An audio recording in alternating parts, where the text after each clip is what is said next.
बहन की शादी को 12 साल हो चुके थे। उसका ससुराल पड़ोस के गांव में था, लेकिन मैं अब तक कभी उसके घर नहीं गया था। लेकिन वह कभी कभार सबसे मिलने घर आती थी। एक दिन मेरी पत्नी ने मुझसे कहा कि तुम्हारी बहन जब भी आती है तो उसके बच्चे पूरे घर पर कब्जा कर लेते हैं और बहुत परेशान करते हैं। पूरे घर में सामान फैला देते हैं। खर्चा तो 2 गुना बढ़ जाता है। तुम्हारी माँ तो चोरी चुपके से उसे साबुन, वॉशिंग पाउडर, चावल और दाल यह सब चीजें देती रहती है। यह सब सुनकर मुझे बहुत गुस्सा आया। मैं मुश्किल से घर का खर्चा चला पाता हूँ और मेरी माँ मेरी बहन को सब कुछ दे देती है। एक बार बहन घर आई थी, तभी उसके बेटे ने टीवी का रिमोट ही तोड़ दिया। मुझे गुस्सा आ गया और मैंने अपनी माँ से कहा कि दीदी को ऐसे बार बार घर नहीं आना चाहिए। बस दिवाली पर ही आया करें और जो तुम झोला भर के सामान देती हो वह भी बंद कर दो।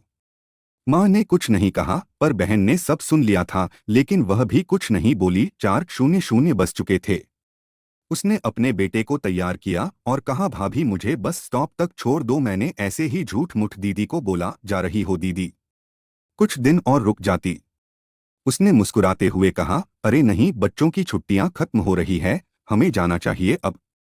एक दिन हम दोनों भाइयों के बीच जमीन का बंटवारा होने वाला था। तभी दीदी भी आई थी, लेकिन मैंने उनसे सीधे कह दिया कि मैं अपने हिस्से से कुछ नहीं दूंगा। माँ ने कहा कि बेटी का भी अधिकार होता है, लेकिन मैंने उसे चिल्लाकर कहा कि मैं उससे कुछ नहीं दूंगा। दीदी सामने बैठी थी, पर कुछ नहीं बोल रही थी।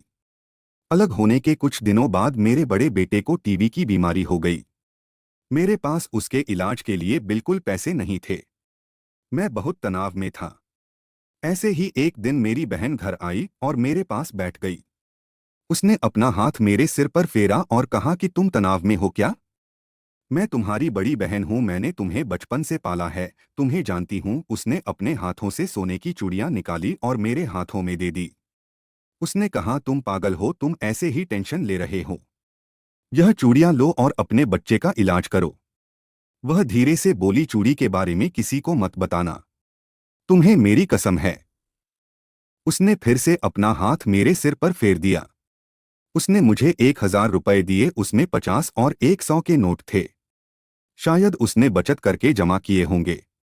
यह पैसे जेब में रखते हुए बोली कि बच्चों को जो चाहिए ले लो और इस तरह टेंशन लेकर मत बैठो। चलो, मुझे अभी जाना है। बच्चे स्कूल गए थे, इसीलिए सोचा जल्दी जाकर भाई को मिलकर आऊं, इसीलिए आ गई। तभी मेरा ध्यान दीदी के पैरों पर गया। उसने टूटी हुई चप्पल पहन रखी थी और पुराना दुपट्टा पहना था। वह जब भी घर आती थी, उसके कंधे पर हमेशा वही दुपट्टा रहता था। बहुत जल्दबाजी में चली गई और मैं कुछ नहीं बोल पाया। हाथों में वह चूड़ियां लिए मैं जोर जोर से रो रहा था। हम भाई कितने स्वार्थी होते हैं ना, पल भर में बहन को पराया कर देते हैं और बहनें अपने भाई का जरा सा भी दर्द बर्दाश्त नहीं कर पाती। उसके घर में वह कई समस्याओं का सामना करती है। दोस्तों, हमें थोड़ा समय देकर और अपनी बहन से हालचाल पूछना चाहिए। बस एक पल के लिए मुस्कुराएंगे, उतना काफी है। उन्हें हमसे और कुछ नहीं चाहिए होता है। यह सच है, किसी ने कहा है कि एक बहन दूसरी माँ होती है। ऐसी कहानियां सुनने के लिए हमारे चैनल को लाइक और सब्सक्राइब करें।